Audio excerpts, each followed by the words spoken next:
Vamos a ver en esta parte del curso los riesgos ergonómicos.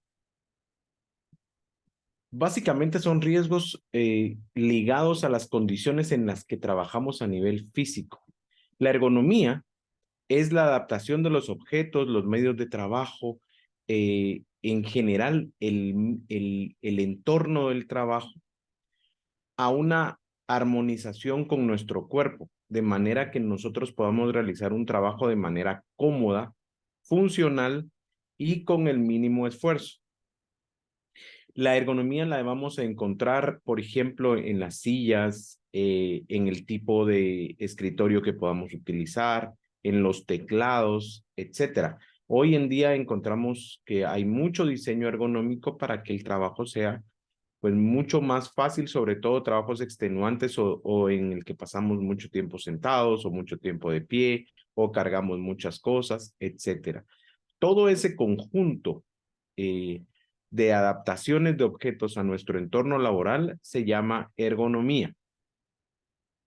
Básicamente, la ergonomía la podemos tener en los puestos o sistemas de trabajo. Podemos tener una ergonomía preventiva o correctora que nos permita de alguna manera, eh, por ejemplo, hacer cargas si es que tenemos que levantar algo pesado, pues hacerlo de manera correcta para no dañar nuestro cuerpo. O por ejemplo, cuando estamos mucho tiempo sentados, pues la ergonomía preventiva nos indica cada cierto tiempo debemos pararnos y estirarnos, o cómo poner los pies, por ejemplo, cuando nos sentamos mucho tiempo en una silla por gran cantidad de tiempo, o a qué altura debemos tener y cómo podemos poner la muñeca en el mouse, que hoy es muy común las lesiones por ese tipo de movimientos, además son movimientos repetitivos. Toda esa parte la mira la ergonomía preventiva y o correctora. La ergonomía física, en general, eh, tenemos dos tipos. Uno, la ergonomía geométrica, que busca el confort posicional y de alguna manera busca que nuestro cuerpo tenga el mínimo esfuerzo en la medida de lo posible.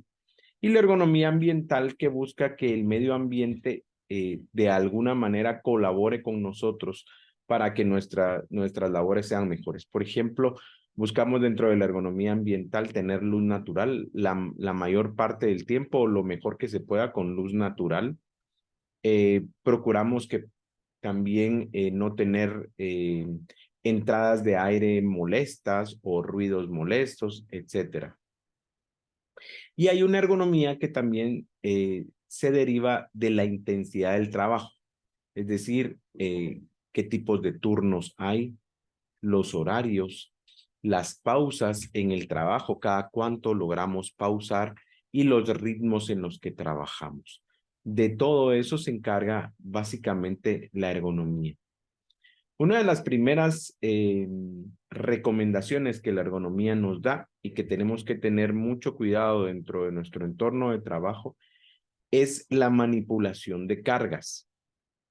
Vamos a decir que hay dos tipos pues, básicos de trabajo en este caso.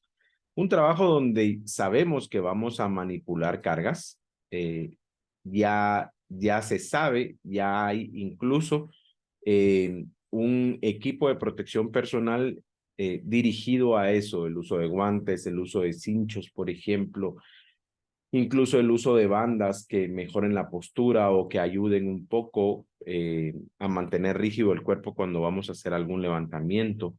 Pero nuestro trabajo ya implica eso, por lo tanto estamos muy pendientes y además normalmente es necesario entrenar a las personas para que puedan levantar una carga mucho más fácil. Por ejemplo, en el caso en el que solo una persona levante la carga o cuando hay varios, cómo pueden distribuir el peso de mejor forma para evitar lesiones. Sin embargo, se ha notado que el problema más grande se da en aquellos trabajos en los que no es frecuente el manejo de cargas, es bastante más esporádico. Y entonces el problema allí es que como es esporádico y no lo hacemos constantemente, obviamos las medidas de seguridad.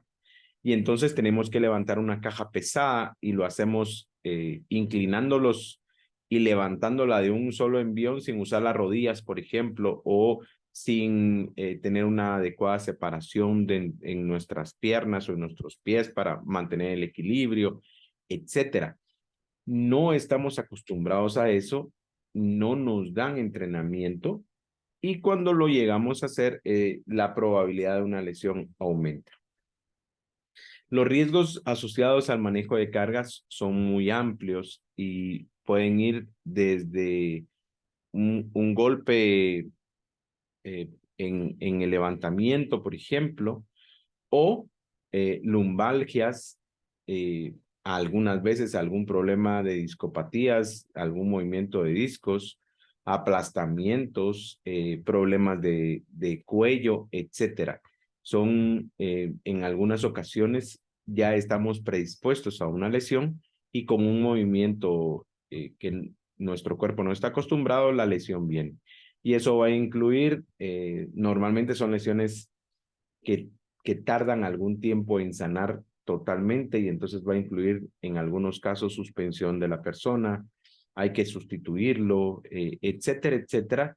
Y básicamente fue porque no se hizo un procedimiento adecuado para levantar X tipo de carga.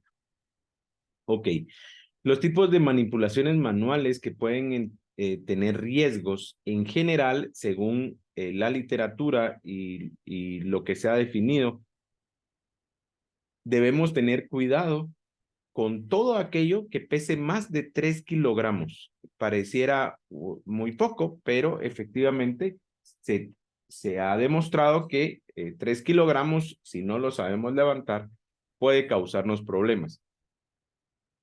Estamos hablando de cerca de 6,5 libras, pero igual nos puede llegar a causar problemas, no digamos un peso bastante más grande. La manipulación manual de cargas menores de 3 kilogramos tienen trastornos muy pequeños y solo aquellas personas que ya están predispuestas o que ya tienen una lesión previa, pues corren más riesgo, pero en general las personas que están sanas no corren mayor riesgo con levantar cargas menores a los 3 kilogramos. ¿Qué es lo que tenemos que evitar cuando manipulamos cargas de forma manual? Número 1, hay muchos procesos que los hacemos de forma automática y ya los hacemos de tipo mecánico y perdemos la noción de la seguridad. Y entonces ahí es donde puede venir un accidente, se nos puede resbalar una carga, nos puede caer en un pie, por ejemplo, o podemos llegar a tener estos problemas de lumbago o incluso problemas pues un poco más a nivel de cuello, por ejemplo, o incluso a nivel de brazos. Entonces hay que tener cuidado que aunque nuestro trabajo ya sea rutinario, debemos tener en cuenta las seguridades. En algunos casos hay empresas que logran la automatización de este proceso mediante equipos específicos para esto, ¿verdad? Hay equipos que nos ayudan a levantar pesos sin mucho problema. Eh, por ejemplo, tenemos carretillas, tenemos carros, tenemos incluso eh, troques hidráulicos que nos permiten levantar una carga bastante pesada sin prácticamente ningún problema. Lo que tenemos que tener es el cuidado de cuando montamos la carga a la carretilla o cuando tomamos la carga para que no vaya a ocurrir un accidente que se nos vaya a caer una carga encima o algo por el estilo. Cuando no se puede evitar la manipulación o no se puede evitar de alguna manera mover una carga de un lado al otro o de alguna manera cargarla, lo que tenemos que lograr es los siguientes pasos que son importantísimos. Número 1, evaluar el riesgo. Siempre tenemos que observar que la posición de la carga, por ejemplo, antes de levantarla, sea lo suficientemente estable para que no vaya a ocurrir un accidente, que la distancia a la que la vamos a trasladar, primero no sea muy grande y segundo, piso donde vamos a levantar o a correr o a mover la carga sea sólido, en lo posible que sea bastante plano o uniforme para que no vayamos a correr un riesgo, y que el lugar donde va a quedar la carga al final sea lo suficientemente fuerte para soportarla. Hay algunas ocasiones en las que no tomamos en cuenta estas medidas, y cuando, por ejemplo, movemos un tonel, por ejemplo, hablemos de un tonel de aceite, que más o menos tienen 200 litros de aceite en promedio los toneles. Estamos hablando de una carga suficientemente pesada, y cuando la colocamos en el lugar donde iba, el lugar no es lo suficientemente sólido y se rompe, se raja, y el tonel le puede caer encima a alguien, por ejemplo, no necesariamente a nosotros, o pensamos que se nos va a caer o lo tenemos que manipular de alguna manera más fuerte y eso nos causa la lesión. Entonces siempre hay que evaluar el riesgo antes de movilizar la carga. Reducción de los riesgos que entrañan de alguna manera la manipulación utilizando, si se puede, ayudas mecánicas, reducción en el o rediseño de la carga, es decir, si se pudiera evitar hacer una carga muy pesada y dividirla en partes, por ejemplo, hay que lograr hacerlo. Tener medidas adecuadas como por ejemplo el uso de lazos por si hay algún problema o si se llega a caer y cosas por el estilo. Actuar sobre la organización del trabajo para que si es inevitable mover cosas, que por ejemplo siempre haya dos personas que pueden hacerlo para que se ayuden el uno al otro y que la carga de alguna manera en un momento determinado se pueda dividir o distribuir mejor para no tener alguna lesión. Mejorar el entorno de trabajo. En general, entrenar a nuestros colaboradores lo más posible en el uso o manipulación de cargas pesadas. Todas las personas que necesitan hacer una carga pesada de algo deberían saber cómo hacerlo. Deberían por lo menos tener un conocimiento básico de cómo mover algún tipo de material que sea muy pesado, ¿sí? Y en general, vigilar también la salud de nuestro personal. Pudiera ser que nosotros sabemos que alguien está enfermo, por ejemplo, o que alguien tiene problemas de espalda y aún así dejamos que mueva alguna carga. Entonces, con esa vigilancia constante de la salud, vamos a evitar que haya alguna lesión o algún problema en el que pueda incurrir nuestro personal. Como les decía, por ejemplo, la forma correcta en este gráfico es lo que tienen aquí en la parte de abajo, es la forma correcta de levantar una carga. No utilizar la cintura totalmente arqueada, sino que utilizar la columna vertebral lo más recta posible. Si se dan cuenta, utilizan la fuerza de las piernas para poder hacer el levante y poder equilibrar todo el cuerpo. Cuando utilizamos esta posición que tienen arriba, le estamos dando una carga muy pesada a nuestra columna vertebral.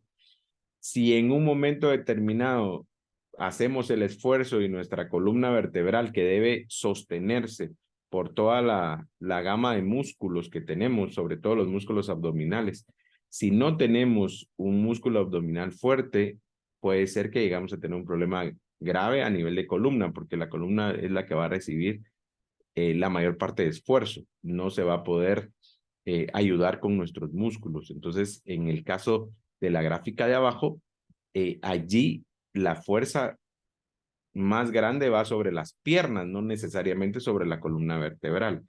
Pero hay que tener en cuenta esa técnica y estar seguro de que todo el personal conoce la técnica para que la puedan aplicar. Por ejemplo, otro punto importante es cuando hacemos un levantamiento de cargas, procuremos no hacer torsión.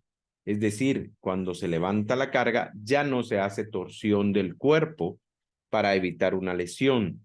Y además debe estar seguro que el agarre con nuestras manos es lo suficientemente sólido para que no se nos vaya a caer la carga. En un momento determinado, si se nos llega a caer, podemos llegar a tener una lesión, si o nos cae encima o por el esfuerzo podemos lesionarnos la espalda también. Hay cargas que, por ejemplo, son muy inestables y su centro de gravedad se mueve conforme nosotros la vamos cargando. Y un ejemplo es, por ejemplo, un costal de sal. Hablemos de un costal de 100 libras o un quintal de sal, por ejemplo, o de algún grano básico, lo que fuere. Cuando lo levantamos, se dobla porque no es realmente sólido y en ese momento de doblarse, el punto o el centro de gravedad de la masa se mueve, por lo tanto, la fuerza que ejerce ese cuerpo sobre el nuestro, que lo estamos cargando, varía constantemente y puede provocar que se nos caiga, puede provocar que no haya un buen agarre o pudiera provocar una lesión a nivel de espalda. Por eso es que hay que tener mucho cuidado y procurar que las cargas sean lo suficientemente sólidas para que no se nos muevan. Por ejemplo, en el caso de cargar ese tipo de cosas, hacerlo de un solo impulso, como está en la figura de abajo, y utilizar, por ejemplo, la parte del hombro para lograr que el material ya no se mueva. O utilizar alguna plataforma para levantarlo sobre la plataforma y evitar que se mueva, por ejemplo. Muy bien.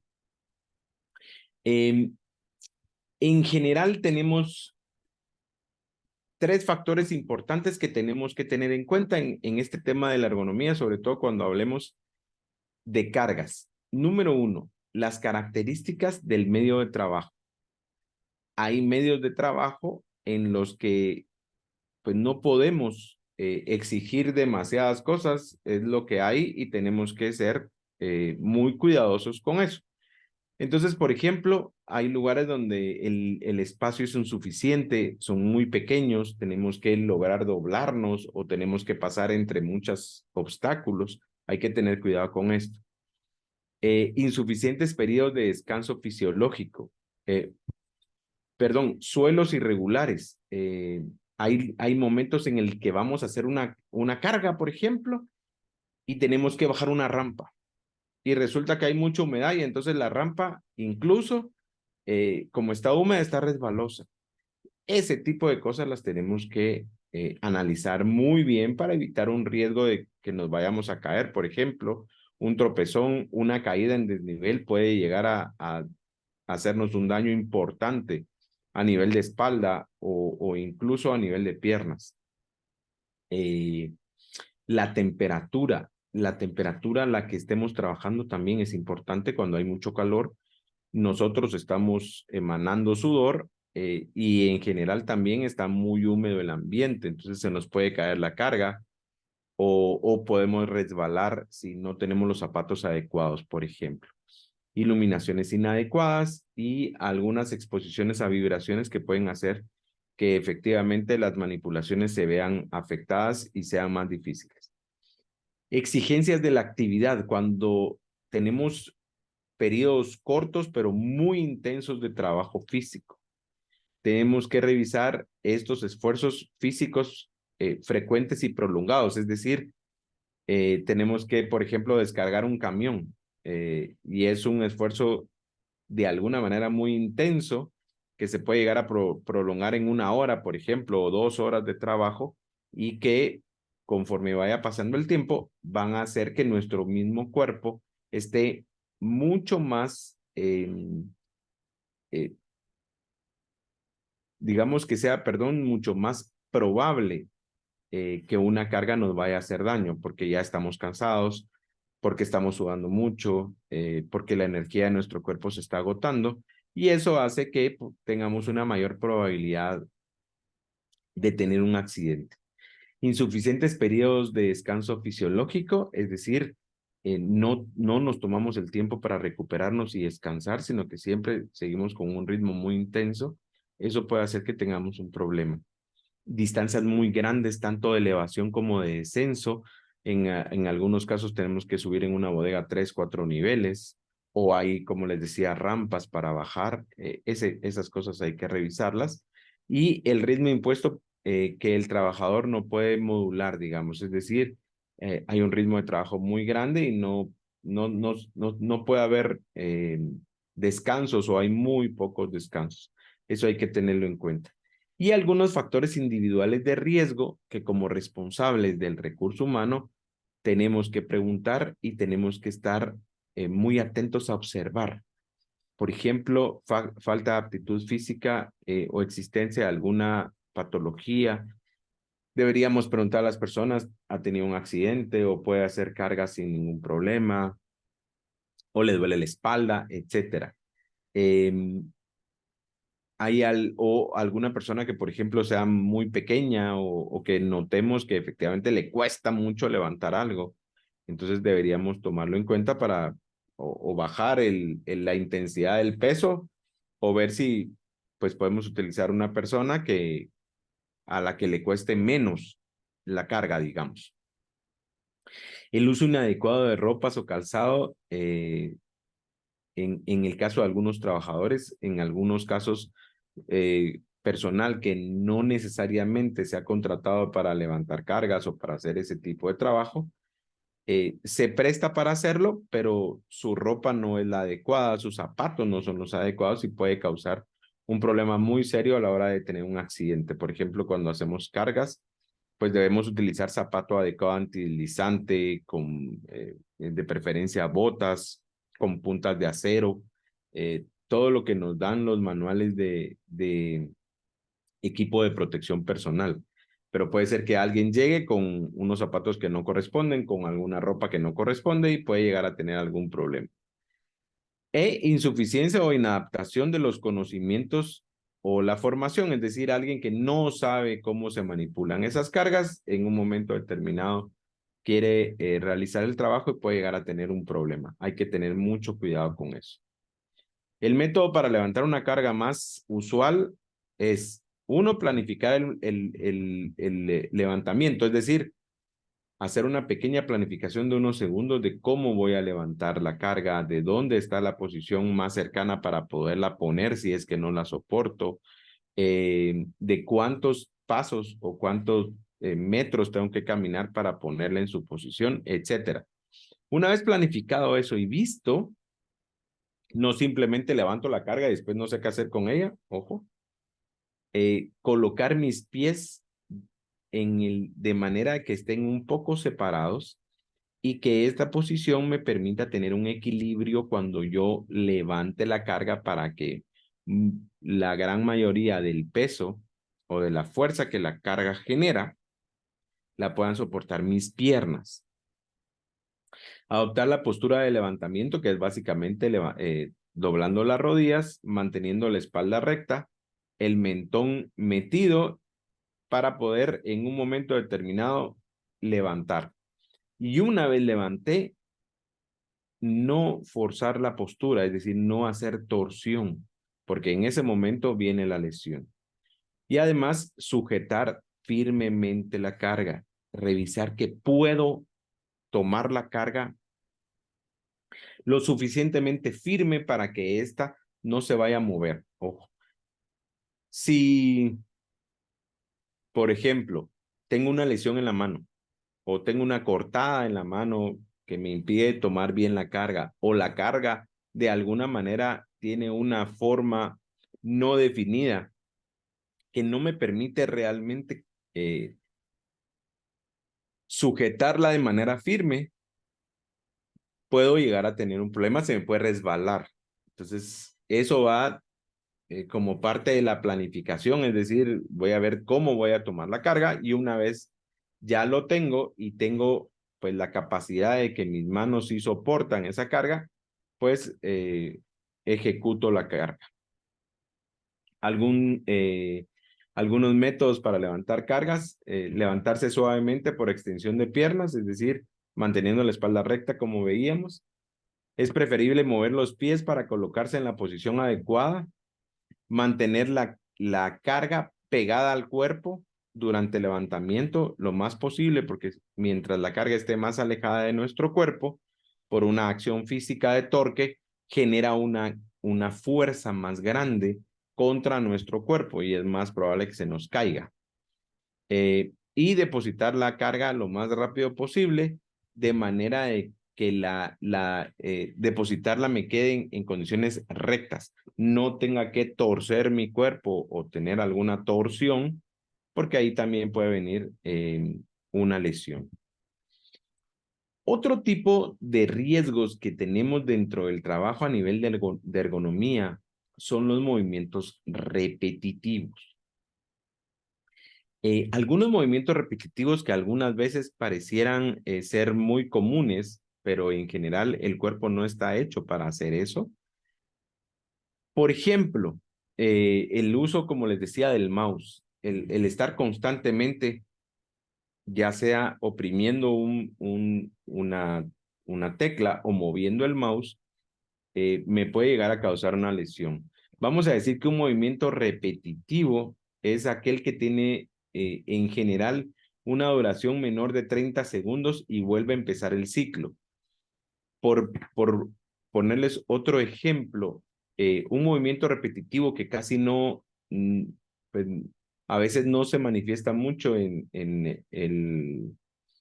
los cursos o en los libros que tienen que ver con salud ocupacional, son el contar dinero, por ejemplo, los cajeros de banco que cuentan constantemente dinero. Normalmente, en promedio, un fajo de 100 billetes debería contarse en unos 20 segundos. 25 como mucho, digamos, para cajeros experimentados. Pero esos 25 segundos constituyen un movimiento repetitivo de los dedos muy grande y a la larga puede causar traumatismos. De hecho, la lesión del túnel carpiano es una de las lesiones más comunes en las personas que trabajan en banco, por ejemplo. También las personas que trabajan a nivel de programación de computadoras, por ejemplo, utilizando el teclado de la computadora muchísimo tiempo al día, también padecen de esta lesión porque en general los nervios del antebrazo y de la mano van dañándose por este movimiento repetitivo. Lo que tenemos que hacer aquí es, uno, ubicar posturas lo suficientemente cómodas en general. Podemos de alguna manera hacer pausas para que pues nuestras extremidades, en este caso las que tengan el movimiento repetitivo, logren descansar. Y algunos de los daños o de las lesiones más comunes son la tendinitis en mano o en muñeca, problemas en el codo, el síndrome del túnel del carpo, como les decía, y en algunos casos lesiones en cuello y hombro, dependiendo de cuáles sean las repeticiones o con qué parte del cuerpo lo estemos haciendo.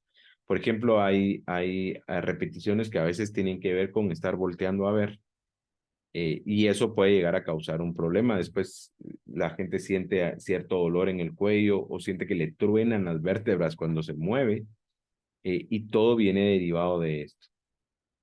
En general, la prevención la vamos a basar en cambios en el diseño del puesto en la medida de lo posible. No siempre lo podemos hacer. Mecanización de algunas tareas, cambios organizativos, eh, reducción de la frecuencia de lo que hacemos. Pero por ponerles un ejemplo, siempre con el tema de los bancos, hay máquinas obviamente para contar dinero y cuentan 100 billetes muy rápido. Pero cuando están en una ventanilla de banco, por ejemplo, o cuando el banco no tiene suficiente eh, recurso para invertir en máquinas contadoras, pues hay que hacerlo a mano. Y ahí es donde vienen los problemas de repetición, por ejemplo. Otros problemas de repetición que se dan mucho son con algunos trabajos que son manuales. Por ejemplo, los electricistas tienen algunos problemas de repetición cuando están constantemente uniendo alambres o poniendo cintas. Da determinado problema en la muñeca y en el agarre de los dedos.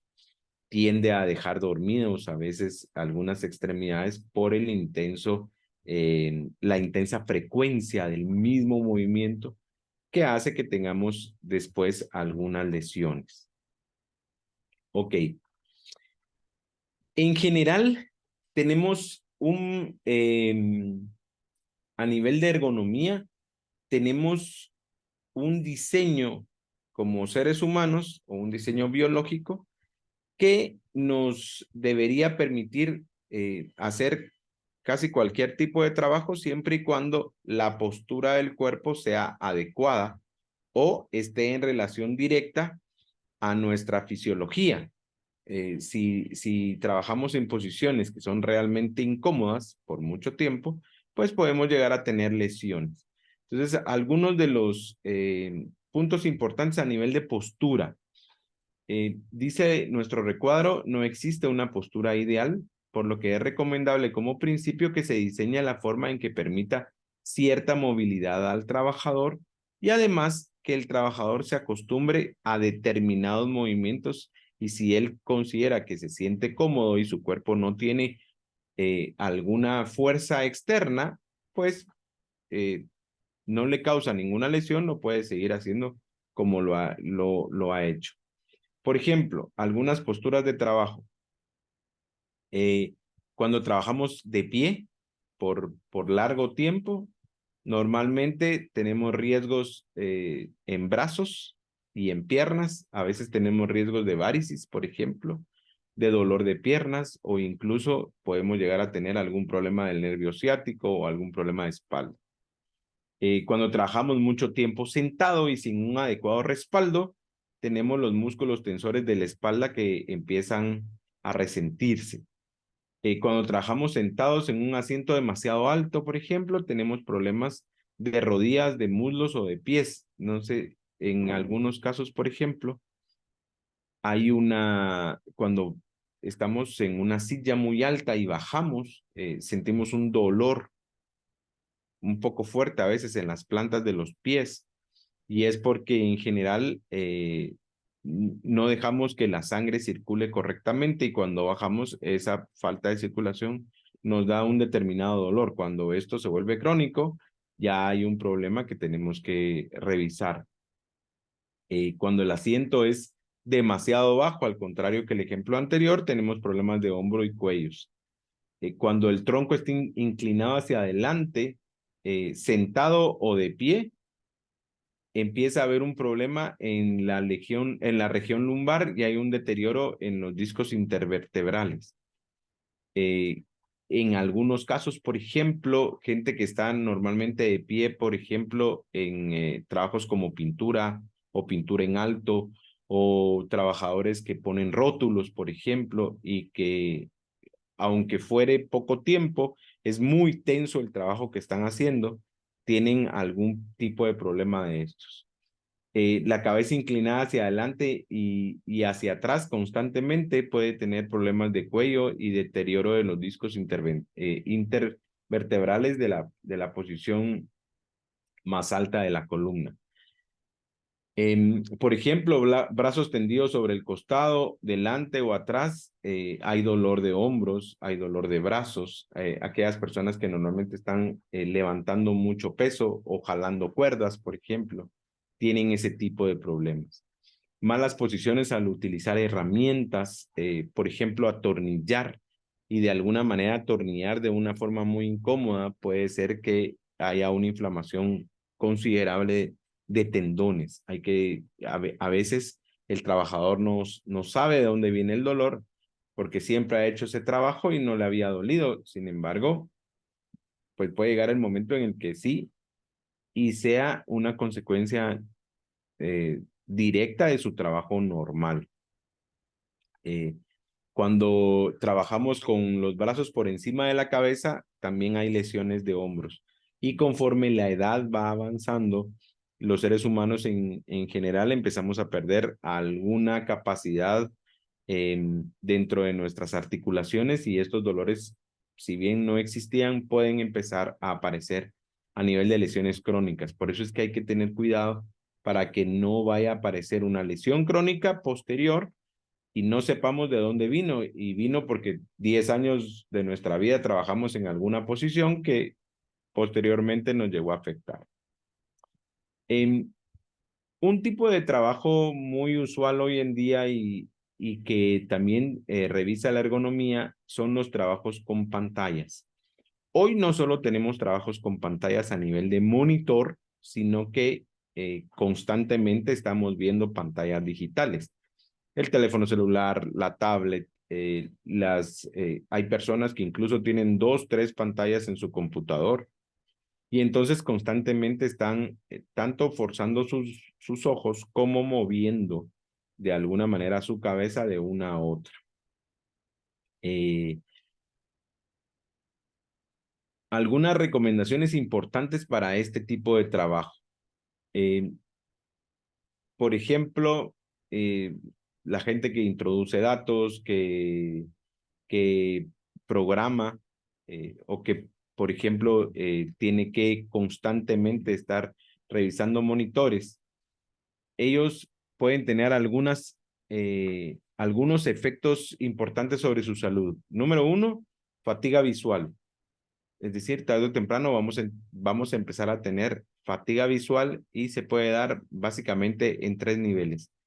El primer nivel, que es el más leve, que son molestias oculares, alguna picor dentro del ojo, ojos llorosos, a veces parpadeamos mucho y en algunos casos, pues con un colirio, algunas gotas oculares, la molestia desaparece. Sin embargo, podemos llegar a tener en la segunda instancia trastornos ya visuales que nos hagan ver borroso. En algunos casos que nos confundan las letras o que nos impidan leer constantemente o leer de corrido. Y algunas veces llegamos a tener fotofobia, es decir, le llegamos a tener de alguna manera un rechazo a la luz. Y también tenemos algunos trastornos extraoculares que obviamente se derivan de los trastornos oculares o visuales, pero no se manifiestan en este sentido. Por ejemplo, dolores de cabeza o cefaleas a nivel frontal. Algunas llegan a ser independientemente cuando se vuelven, por ejemplo, a nivel occipital o a nivel detrás de la cabeza, pueden llegar a ser muy intensas. Normalmente no lo son, pero pueden llegar a ser muy intensas y eso también nos puede ocasionar vértigo o mareos y todo tiene que ver efectivamente con el uso de pantallas. Entonces hay que tener mucho cuidado con el tipo de pantallas que utilizamos y además tener el cuidado de si utilizamos lentes, siempre utilizar nuestros lentes y si podemos darle a nuestros empleados equipos de protección personal como lentes con filtros, etcétera, para evitar este tipo de radiaciones, pues mucho mejor. Las alteraciones físicas o musculares a nivel de fatiga física o muscular. La fatiga física también nos puede ocasionar problemas cuando efectivamente tenemos trabajos que son muy repetitivos y que en un momento determinado, como hablábamos, por la posición, por el tipo de ubicación que tenemos para realizarlo, nos puede causar un problema crónico a la larga. Algunos de los síntomas de fatiga física o muscular, básicamente a nivel de columna vertebral, pues son problemas o dolencias a nivel de cuello y nuca, que son básicamente las cervialgias, eh, las dorsalgias o las lumbalgias, que son ya los dolores crónicos tanto de espalda a nivel alta como a nivel lumbar, es decir, en la espalda baja, que pueden llegar a ser dolores muy intensos y además pueden prácticamente inmovilizar a una persona. Y entonces vamos a tener ya incluso problemas de operación porque gente que desarrolla un trabajo que es importante queda totalmente inoperante del dolor. En algunos casos, estas alteraciones de fatiga física o muscular o alteraciones oculares o de pantalla pueden manifestarse en algunos casos con irritaciones de piel o algunas reacciones alérgicas. No es muy común, pero pudiera llegarse a dar y las personas tienen que estar sabidas de que puede llegar a tener alguna reacción alérgica que esté definida por la fatiga en el trabajo en general. En algunos casos es una predisposición pues ya de la persona, pero puede llegarse a dar, por eso es que es importante tenerlo. Algunos puntos importantes en la concepción de la ergonomía a nivel de pantallas o equipos. Número 1, las pantallas. La distancia entre el ojo y la pantalla no debe ser menor a 450 milímetros. Básicamente no debe ser menor a eso. Pantallas que estén muy cerca de nosotros nos pueden dañar. Las áreas vistas habitualmente en la pantalla deben serlo bajo ángulos comprendidos entre la línea de visión horizontal y la trazada a 60 grados bajo la horizontal. ¿Eso qué quiere decir? Que nosotros no deberíamos tener que voltear la cabeza para poder ver una pantalla. Debería estar como máximo a 60 grados y tener una amplitud suficiente para poder observar la pantalla. Además, la pantalla debería ser pues lo suficientemente clara y nítida para que no nos cause problema y no tengamos que ver en demasía. Recomendable que los fondos sean siempre claros y las letras sean oscuras para que haya un contraste. Cuando eso no se da y utilizamos algunas veces letras como color pastel o ese tipo de cosas, nuestro ojo sufre porque tiene que hacer un esfuerzo extra para poder leer. ¿Sí? Eso es importante. Después la pantalla debe ser legible con ángulos de visión de 40 grados trazados desde la línea de visión y la perpendicular de la superficie de la pantalla. ¿Eso qué quiere decir? Que yo tengo que tener como máximo 40 grados de visión para que la pantalla en general me quede frente a mi campo visual, no tenga que estar moviendo constantemente el cuello o bajando o subiendo para evitar ese tipo de problemas. La imagen debe ser estable, sin destellos en términos generales. Hay gente que, o hay empresas que, por ejemplo, por X o Y circunstancias, tienen equipos ya muy deteriorados que hacen destello, que se apagan y se prenden. Esos equipos pueden dañar la vista o pueden provocar dolores de cabeza a las personas que los utilizan. Los caracteres estarán bien definidos y tener dimensiones suficientes. Se ha comprobado que hay ciertos tipos de letras que son mucho más fáciles de ver y causan menor tensión en nuestro sistema o en nuestro medio visual. Esos son los que hay que utilizar, que son tipos de letras como Times Roman o como Arial, que son pues hasta un poco redondos y amplios. En general, no utilizar tipos de letras muy rebuscados en el que la persona tenga que hacer un esfuerzo para poder entender qué está leyendo. El usuario o la usuaria ha de poder ajustar el contraste de su monitor a su justa dimensión o a su comodidad. Ojo, debería los monitores que se utilicen ser ajustables totalmente. Y la pantalla debe ser móvil en las 3 direcciones, es decir, rotación, altura e inclinación, para que la persona pueda ubicar la posición más cómoda. Ojo, eso es muy importante. La persona debe sentirse cómoda con la visual que tiene de la pantalla. Aparte de eso, hoy en día hay filtros de la pantalla que nos pueden ayudar muchísimo.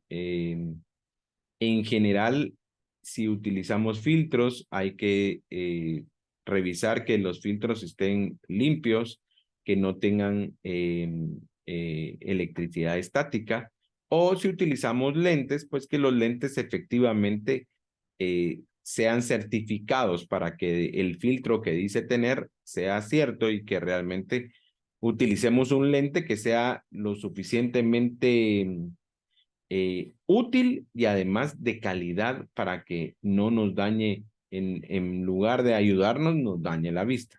Eso es un punto importante. El teclado es otro punto muy importante. La altura del teclado, en general, la tercera fila no debe exceder a 30 milímetros sobre la superficie del soporte de trabajo, es decir, un teclado que esté muy alto y que nosotros tengamos que tomar una posición incómoda para escribir, por ejemplo. La inclinación sobre la mesa, que no debe estar comprendida entre 0 y 25 grados, que también es bien importante. Si tenemos un teclado que está a más de 25 grados, que está a 30 o 40 grados, pues nos va a quedar muy incómodo en el momento de utilizarlo. El teclado debe ser movible en el área de trabajo y la superficie debe ser mate para evitar reflejos, en términos generales, para que si pues vemos el teclado o tenemos necesidad de verlo, no nos dé un reflejo que no necesitamos. La mesa de trabajo debería estar a una altura mínima de 90 por 120, es decir, 90 centímetros de alto y 120 centímetros de superficie, a una altura de 65 a 75 centímetros del suelo, como máximo, para una estatura promedio, digamos. El espacio entre los pies de 60 centímetros de ancho por unos 65 a 70 centímetros de profundidad. ¿Para qué? Para que el usuario en un momento determinado incluso pueda llegar a estirarse o pueda llegar a estirar los pies. Ideal hacer pausas programadas, pero si no los puede hacer, por lo menos que tenga donde poder estirar sus pies. Y entre el teclado y el borde libre de la mesa debe quedar una distancia de 5 a 10 centímetros, a manera de que podamos poner nuestras manos y reposar para poder utilizar el teclado. Además, los asientos deben ser ajustables en la medida de lo posible, tanto en altura como en respaldo, dependiendo del tipo de asiento que utilicemos. Podemos tener asientos que sean totalmente ergonómicos. Hay algunos asientos que tienen hasta 30 posiciones en en sus diferentes componentes. Es decir, podemos tener una posición de las piernas, otra del asiento como tal, otra de la espalda, otra de los codos, etcétera. Hay asientos muy sofisticados, pero si no contamos con un asiento de ese tipo, pues por lo menos estar consciente de que el respaldo sea lo suficientemente sólido para poder mantener mi espalda de alguna manera en una posición adecuada, que el sillón sea también cómodo para que mis piernas logren descansar, y que si voy a pasar largo tiempo del día sentado, pues sea de la forma más cómoda posible. Importante algunos niveles de confort. Ya platicamos de este tipo de agentes. En el caso de la iluminación, recomendable niveles entre 300 y 1000 lúmenes o luxes. Asegurar un equilibrio adecuado entre la iluminación del campo visual, es decir, que la iluminación efectivamente esté dentro de mi campo visual, no tenga yo que mover algún equipo o realmente ver con el reflejo que me llega, porque en ese momento estoy haciendo un esfuerzo extra. Y evitar deslumbramientos por focos de luz directa o por ventanas mal colocadas que pudieran llegar a dañarme la vista en un momento determinado, dependiendo, por ejemplo, la hora del día.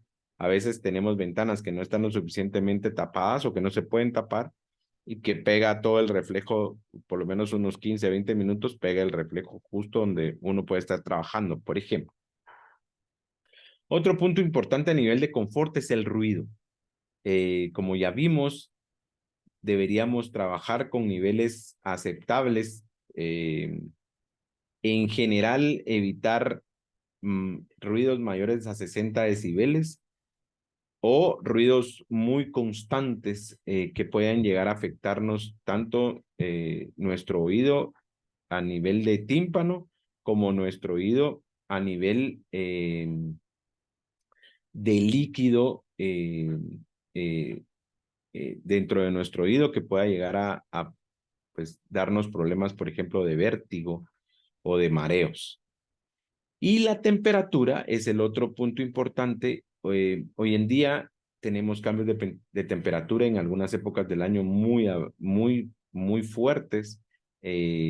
Tenemos épocas de frío muy intensos, pero también tenemos épocas de calor sofocante.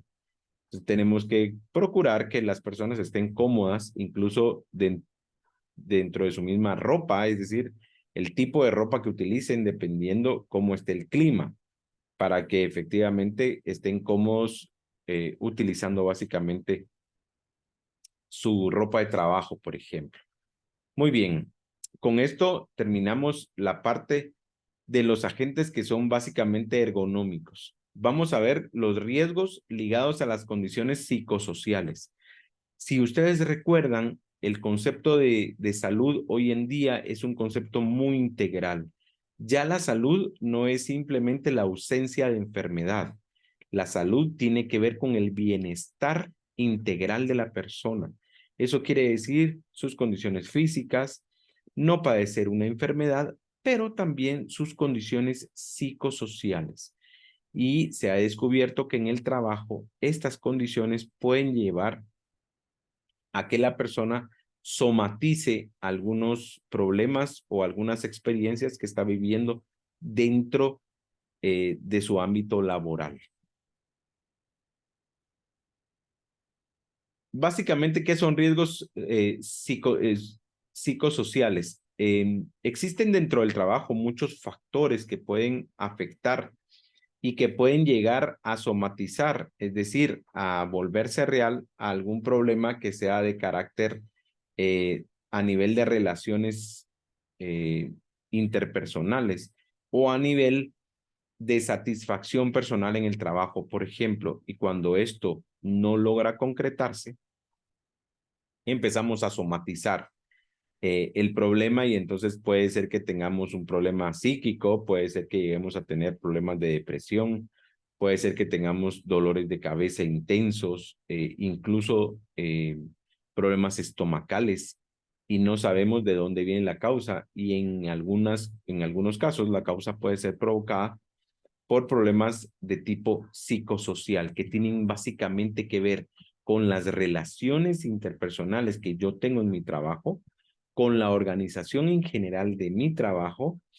o con el grado de satisfacción o insatisfacción que el trabajo en un momento me produce. Hay que tener algún problema, perdón, hay que tener mucho cuidado y hay que ponerle mucha atención a estos factores de riesgo.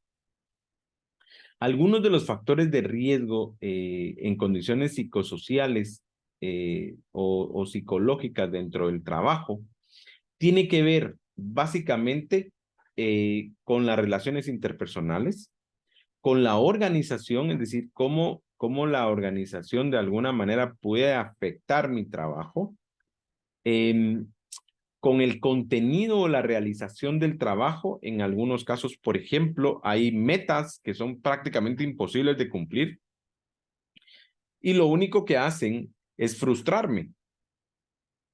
Y eso empieza a somatizarse y tengo cambios de humor importantes, tengo dolores de cabeza, tengo mareos, etcétera. Y es básicamente una somatización de la frustración que tengo. Eso es un riesgo efectivamente psicológico o psicosocial. Algunas de las manifestaciones del impacto de estos riesgos. En general, a nivel cognitivo, eh, dejo de tomar decisiones, tengo problemas de atención.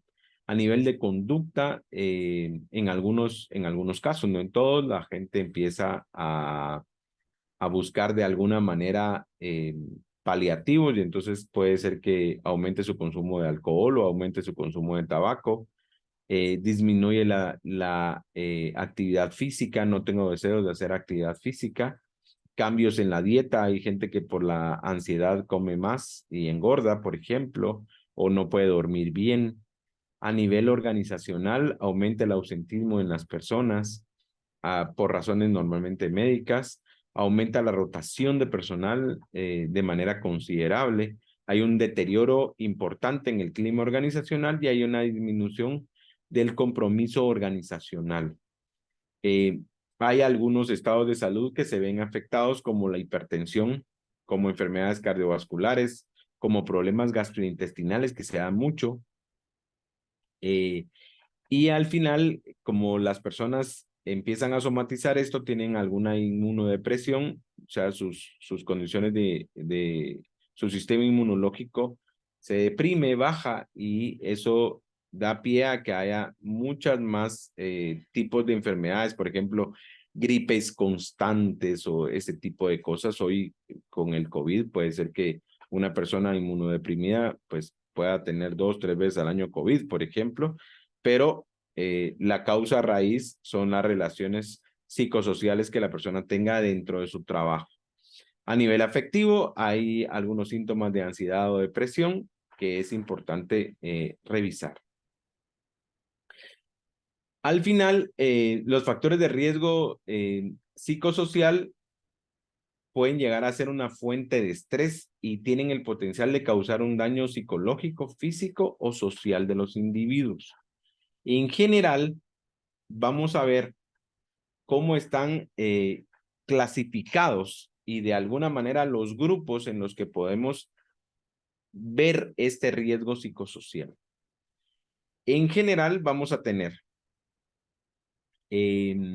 algunas, digamos que relacionados con la organización como tal, sobrecargas cuantitativa o cualitativa de una tarea, es decir, exigencias muy grandes, amenazas con sanciones, amenazas con no llegar a una meta, etcétera, que pueda causar un alto grado de estrés. Pausas o descansos, es decir, si no tenemos pausas definidas o descansos planificados, de alguna manera nuestro cuerpo lo va a empezar a resentir, y no solo lo va a resentir a nivel psicológico, sino que a nivel físico. Y en algunos casos se vuelve un círculo vicioso y no podemos salir de él. Los horarios de trabajo también son importantes porque en general los horarios de trabajo favorecen la vida familiar y el desarrollo normal de una persona que necesita descansar, que necesita estar en su casa, que necesita desarrollarse en otras áreas. Y a veces hay horarios de trabajo tan complejos y tan duros que hacen que en muchas ocasiones las personas no logren descansar, se fatiguen demasiado y eso provoque que no duermen, que están irritables, y etcétera, como en el caso anterior, se convierte muchas veces en un círculo vicioso. Trabajo a turnos y sobre todo los trabajos nocturnos, hay que tener mucho cuidado con ellos. De hecho, los trabajos nocturnos por ley tienen menos horario, pero hay que tener cuidado porque a veces no tomamos en cuenta nuestra salud y por algún motivo empezamos a tener turnos o trabajos nocturnos extras y hacen que nuestra fatiga a nivel psicológico sea muy grande. Las funciones y tareas que no se adecuan normalmente a las capacidades del trabajador, por ejemplo, o a su equipamiento. A veces le exigimos trabajos o tareas a trabajadores que no están capacitados para hacerlas, y lo que estamos logrando es una frustración que en general se ve reflejada en estrés o en depresión en algunos casos. El ritmo de trabajo también es importante porque no vamos a tener el mismo ritmo de trabajo en todos los trabajadores que tengamos, por capacidades técnicas, por capacidades físicas, por capacidades cognitivas, etcétera. Y hay que tener cuidado y revisar muy bien el control de ese ritmo de trabajo. Puede ser que no toda la gente soporte ese tipo de ritmos de trabajo.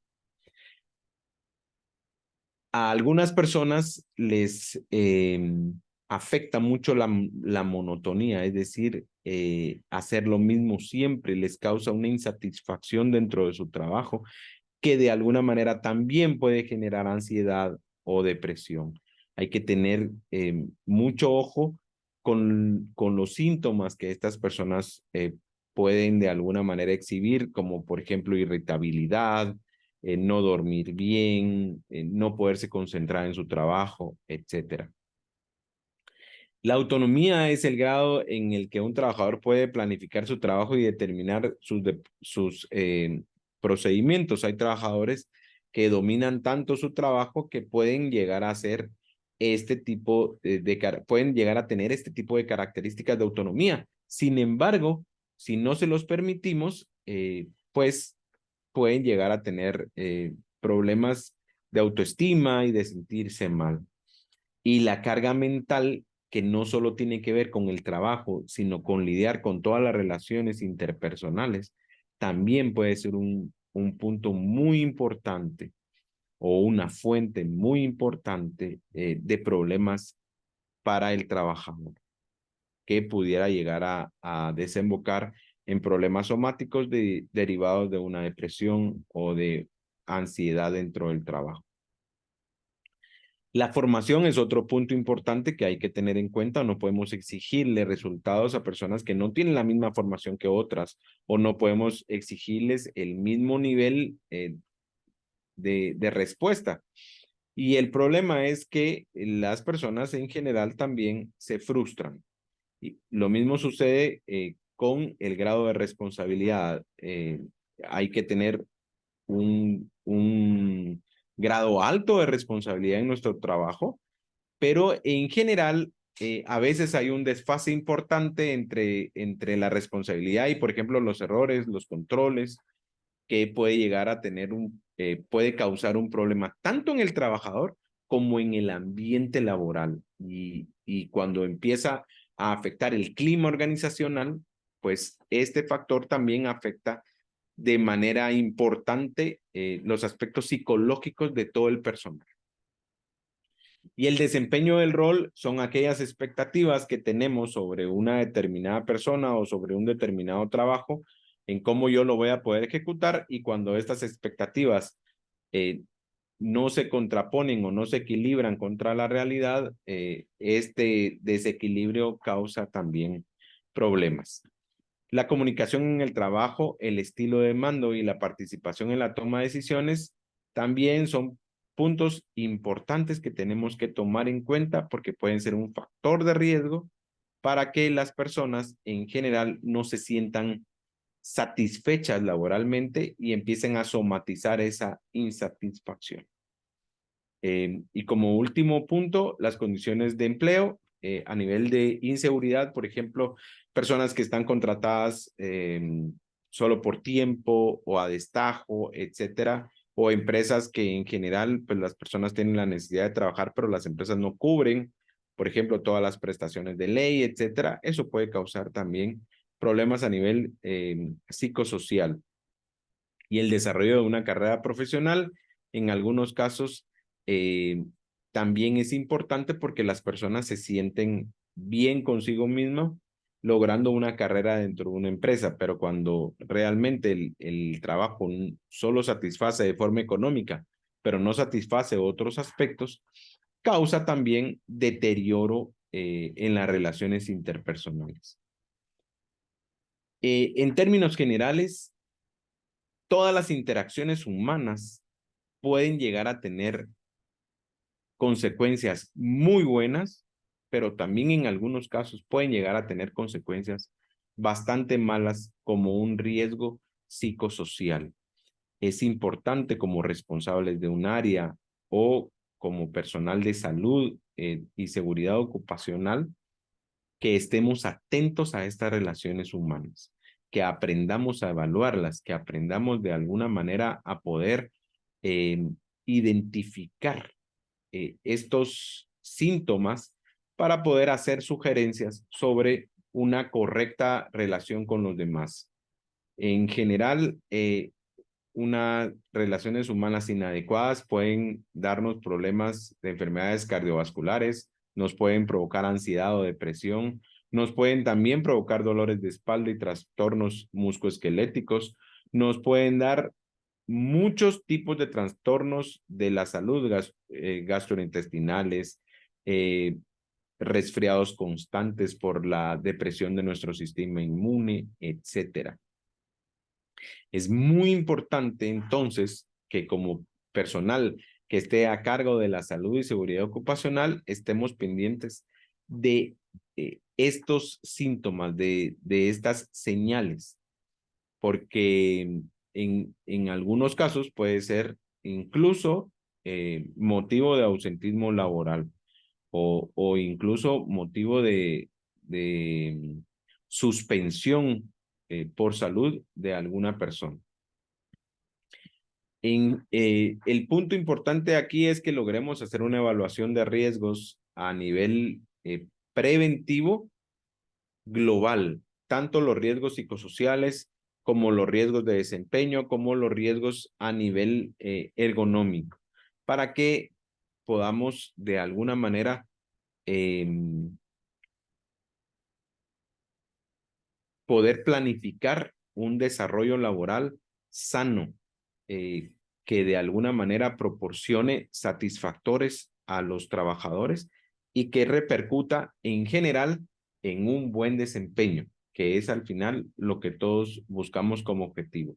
Un buen desempeño de las funciones de la empresa a través de una correcta administración de la salud y seguridad ocupacional.